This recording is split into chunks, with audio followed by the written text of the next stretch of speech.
Aujourd'hui, on va voir pourquoi l'augmentation des intérêts du LEP à 4,6% n'est pas forcément une si bonne nouvelle que ça.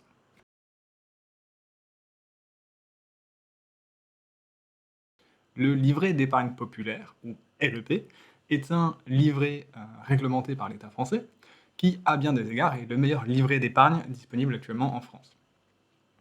Au 1er août 2022, ces intérêts annuels vont être augmentés à 4,6%, ou je devrais plutôt dire ont été augmentés parce qu'on est déjà en août. Il y a des conditions pour ouvrir ce LEP, notamment des questions d'âge, de résidence fiscale et de revenus. Vous devez avoir plus de 18 ans, vous devez être résident fiscal français et vous ne devez pas gagner trop d'argent. Actuellement, le montant est un petit peu au-dessus de 20 000 euros par an, mais c'est le revenu fiscal, donc c'est pas tout à fait le revenu non plus, et c'est le revenu fiscal à N-2 qui compte. Donc pas celui de cette année, ni celui de l'année dernière, mais celui de l'année encore avant. Si vous avez la possibilité de l'avoir, ce serait dommage de vous en priver, mais là, ce n'est pas la question. C'est la deuxième revalorisation du taux d'intérêt du LEP cette année. Il y avait déjà le 1er février une augmentation de 1 à 2,2%, et là on passe de 2,2 à 4,6%. Il y a également une augmentation du livret A et du LDDS qui passe de 1 à 2%, si je dis pas de bêtises. Cette augmentation, qui pourrait être une bonne nouvelle, une très bonne nouvelle, ne l'est pas forcément. Et pour comprendre ça, il faut comprendre pourquoi le taux est augmenté. C'est pas l'État qui décide de faire un cadeau aux épargnants, c'est pas une gentillesse de l'État, c'est que le taux du livret A, qui conditionne également le taux du LEP, est calculé sur plusieurs choses, dont l'inflation sur les 12 derniers mois ou le taux de prêt interbancaire sur les 3 derniers mois. Si vous voulez le détail exact, il y a un article sur le site du gouvernement qui existe, qui n'est plus vraiment mis à jour, mais qui existe. Le taux du livret A augmente pour suivre l'inflation et le taux du LEP augmente pour suivre le livret A, qui augmente également. L'idée, donc, c'est que cette augmentation n'est pas une augmentation qui sort de nulle part, c'est une augmentation qui est justifiée par l'inflation, de façon générale, et que l'augmentation de ce taux d'intérêt ne signifie pas plus d'argent pour vous, ça signifie la reconnaissance par l'État français d'un problème qui est généralisé, de l'augmentation des prix.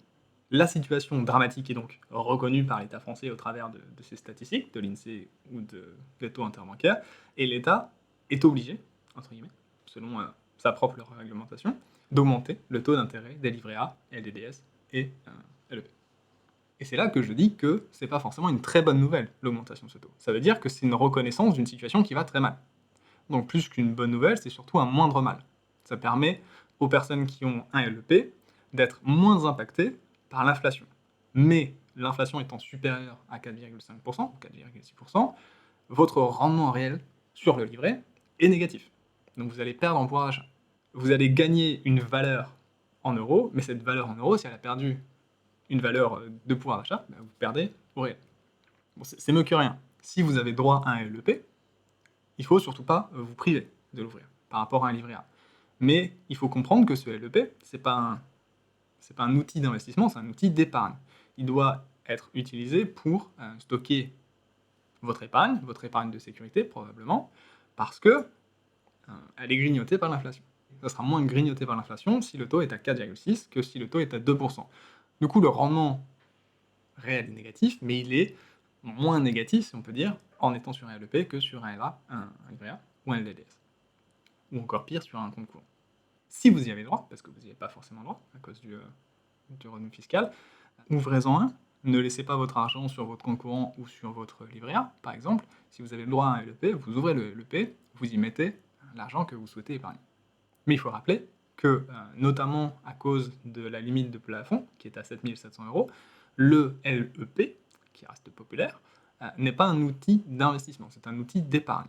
Si vous avez votre épargne de sécurité actuellement et que vous vous rendez compte des risques liés à l'inflation pour votre épargne, et que vous voulez commencer à investir, il va falloir utiliser des outils qui sont des outils d'investissement et non plus des outils d'épargne. Et dans ce cas-là, il faut probablement se pencher sur le cas du PEA, du plan d'épargne action, ou du CTO, du compte titre ordinaire. Je vais juste rappeler pourquoi j'ai fait cette vidéo, c'est que l'augmentation du taux à 4,6%, on peut se dire que c'est super, sauf qu'en fait, ça dénote une crise inflationniste à côté. Il faut faire la différence entre bonne nouvelle et moindre mal. L'augmentation du LEP, c'est un moindre mal, mais c'est toujours mieux qu'un rien.